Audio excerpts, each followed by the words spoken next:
Halo Mas Bro semua, welcome back to my YouTube channel. Ketemu lagi bersama Jafit Mas Bro. Oke, kali ini aku mau bahas lagi satu video Mas Bro ini tentang eh, kekayaan Pulau Kalimantan. Pulau Kalimantan, biasanya Kalimantan Barat itu. Sebenarnya di Kalimantan Barat banyak penghasilannya Mas Bro. Cuman kenapa Kalimantan Barat ini tergolong masih banyak masyarakat yang miskin di antara Pulau Kalimantan lainnya. So, di video ini nanti dijelasin dulu.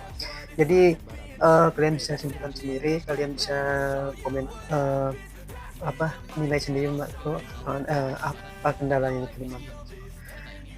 Untuk yang kalian tinggal di Kalimantan, komen juga di kolom komentar ini. Karena aku bahas video ini karena aku salah satu dari warga Kalimantan, khususnya Kalimantan Barat. Oke, kita langsung cek videonya Mas.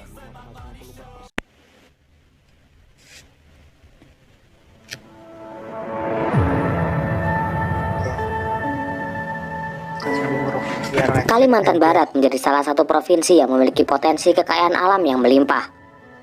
Jika berbicara tentang perkebunan kelapa sawit dan pertambangan batu bara, nama Kalimantan Barat mungkin tidak terlalu mentereng ketimbang tetangganya seperti Kalimantan Tengah, Selatan maupun Timur. Namun faktanya, Kalimantan Barat juga menjadi lumbung pertanian, perkebunan hingga pertambangan batu bara, emas dan bauksit. Sayangnya, provinsi ini masih terbelit masalah-masalah kronis seperti kemiskinan, korupsi hingga dinasti politik yang mencengkram dan mengakar kuat.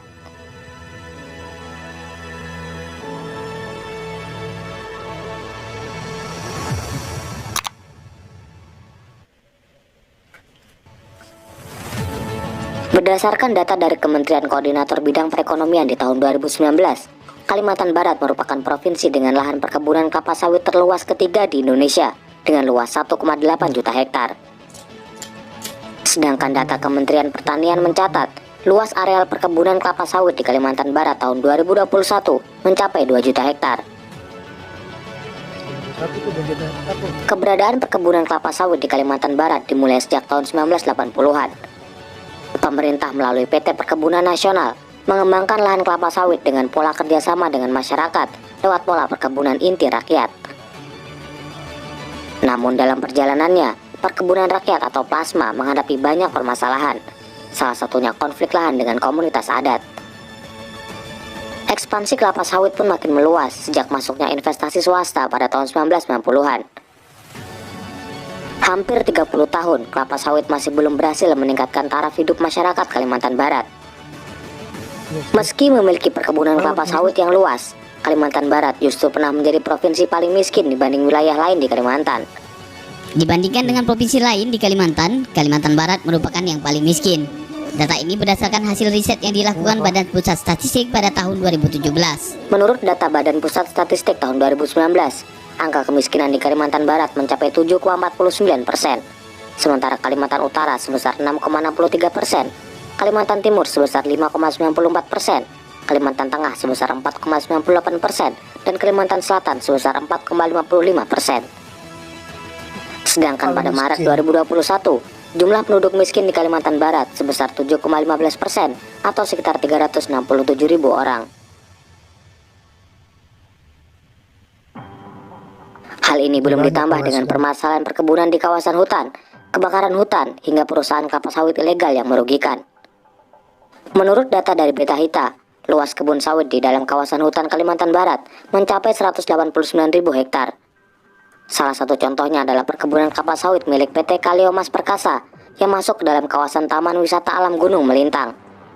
Akibat kasus ini, Direktur PT KMP, Maman Suherman, ditangkap dan divonis penjara 3 tahun.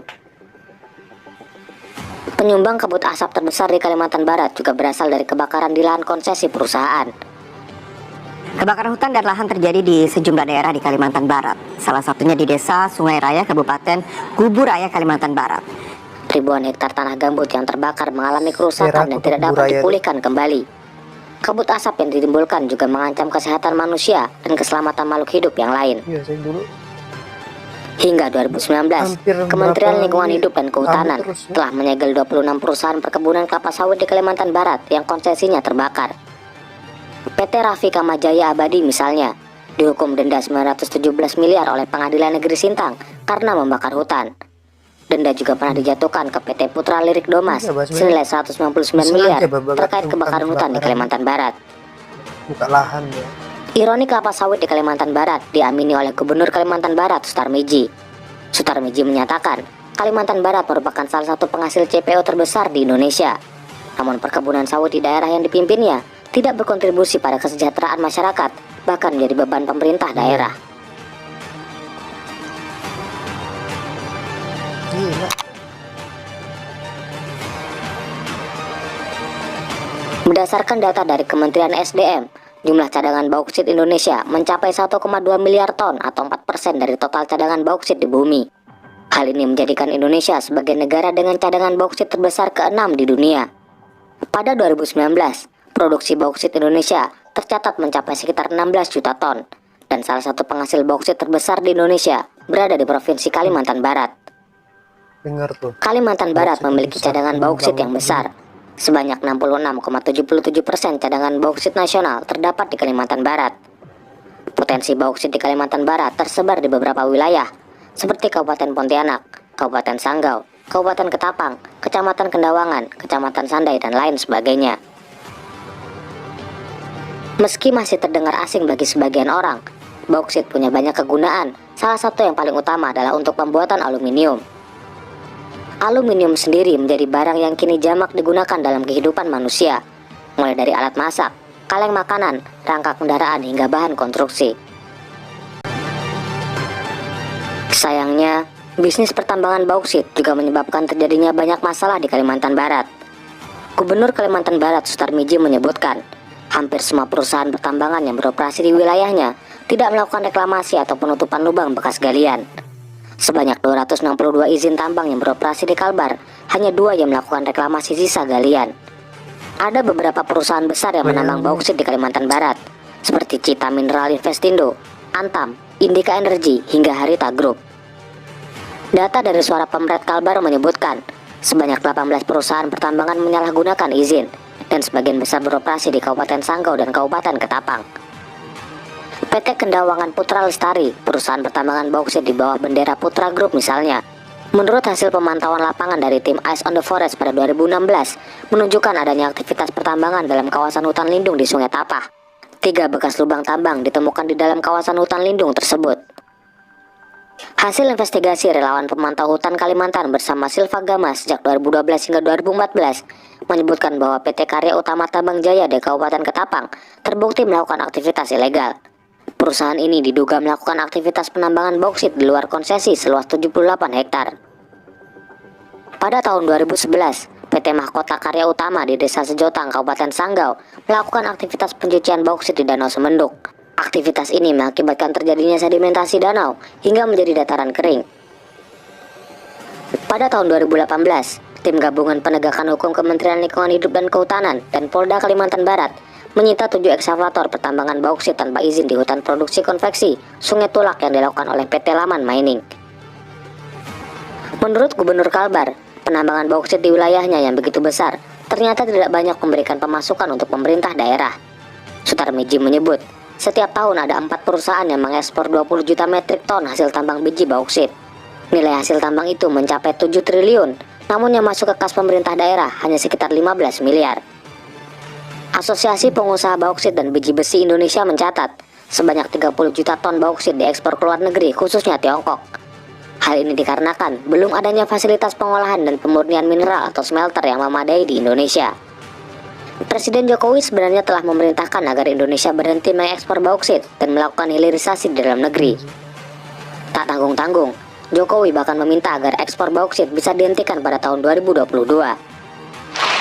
Saya kira keberanian kita men-stop itu hasilnya kelihatan. Oleh sebab itu kita akan Mungkin lanjutkan hilirisasi stop baru berjalan di pemerintahan Prabowo ini, bauksit, mungkin lagi stop tembaga, proses nih, Mas stop Bro. timah dan Rugi yang sih memang. lain-lainnya. Barang bahan Hilirisasi diekspor menjadi keluar. kunci dari kenaikan ekspor Udah kita. jadi bahan baku. Namun, udah jadi rencana pemerintah barang menyetop jadi kegiatan ekspor bauksit dianggap belum tepat, impor lagi ke karena dalam. tercatat baru ada 2 smelter bauksit di Indonesia.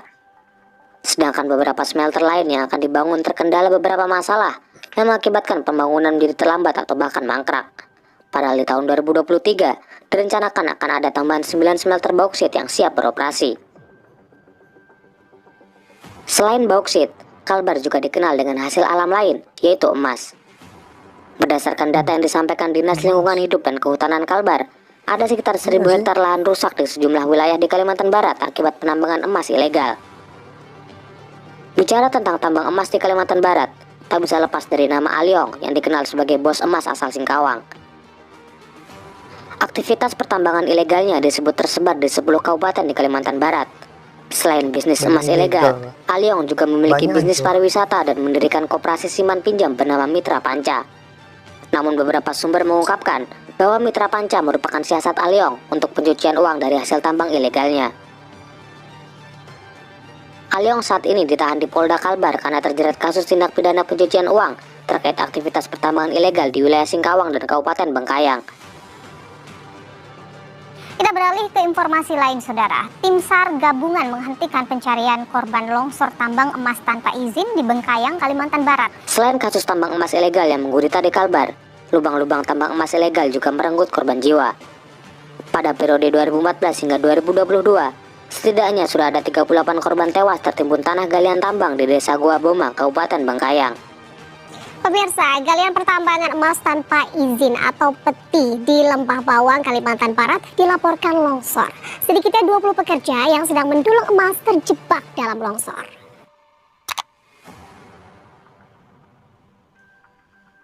Layaknya daerah-daerah lain di Indonesia, Kalimantan Barat juga tak bisa lepas dari dinasti politik. Di Pontianak, dua keluarga Gubernur Kalbar, Sutarmiji, maju sebagai caleg DPRD Kota Pontianak pada 2019, walaupun akhirnya tak lolos. Mereka adalah suami istri, Mezara Karinda dan Dita Damayanti Pratiwi. Dita merupakan anak perempuan dari Sutarmiji, sedangkan Mezara Karinda adalah menantu dari Sutarmiji. Ria Norsar menjabat sebagai Wakil Gubernur Kalbar periode 2018 hingga 2023. Istrinya, Erlina Ria Norsar, menjabat sebagai Bupati Mempawah periode 2019-2024. Anak mereka, Arif Rinaldi, terpilih sebagai anggota DPRD Kalbar periode 2019-2024. Mantan Gubernur Kalbar, Cornelis yang menjabat dari 2008 hingga 2018, juga menancapkan pengaruh kepemimpinannya melalui anak-anaknya. Anak perempuannya, Caroline Margaret Natasha, menjabat sebagai Bupati Landak periode 2017 hingga 2022. Anak perempuannya yang lain, Angelin Fremalco, menjabat sebagai anggota DPRD Kalbar 2019-2024. Di Melawi, Panji menjabat sebagai Bupati Melawi periode 2016-2021. Anaknya, Yesi Melania, melaju di pemilihan legislatif dan terpilih sebagai anggota DPR RI 2019-2024. Di Kapuas Hulu, Abang Tambul Husin menjabat sebagai Bupati Kapuas Hulu 2 periode dari tahun 2000 hingga 2010. Di tahun 2019, Tambul mencoba peruntungan dengan maju sebagai caleg DPR RI, namun gagal. Anaknya, Nadia Pika Maisha, mencalonkan diri sebagai caleg DPRD Kapuas Hulu, namun gagal. Adiknya, Abang Muhammad Nasir, melanjutkan terah kepemimpinan sebagai Bupati Kapuas Hulu 2 periode dari tahun 2010 hingga 2021. Istri Abang Muhammad Nasir, Erlina Wati, kini menjabat sebagai anggota DPD RI hingga 2024. Mungkin ini belum seluruhnya, namun hal ini membuktikan bahwa dinasti politik masih sangat berpengaruh di daerah-daerah. Dinasti politik memang tidak salah, meskipun celah korupsi dan penyalahgunaan kekuasaan sangat mungkin terjadi dan memang sudah sering terbukti. Kalimantan Barat sebagai daerah kaya raya sudah seharusnya menjadi sejahtera, bukan hanya sebuah wilayah penuh dengan lubang-lubang tambang yang merenggut nyawa. Sampai jumpa, salam Universe.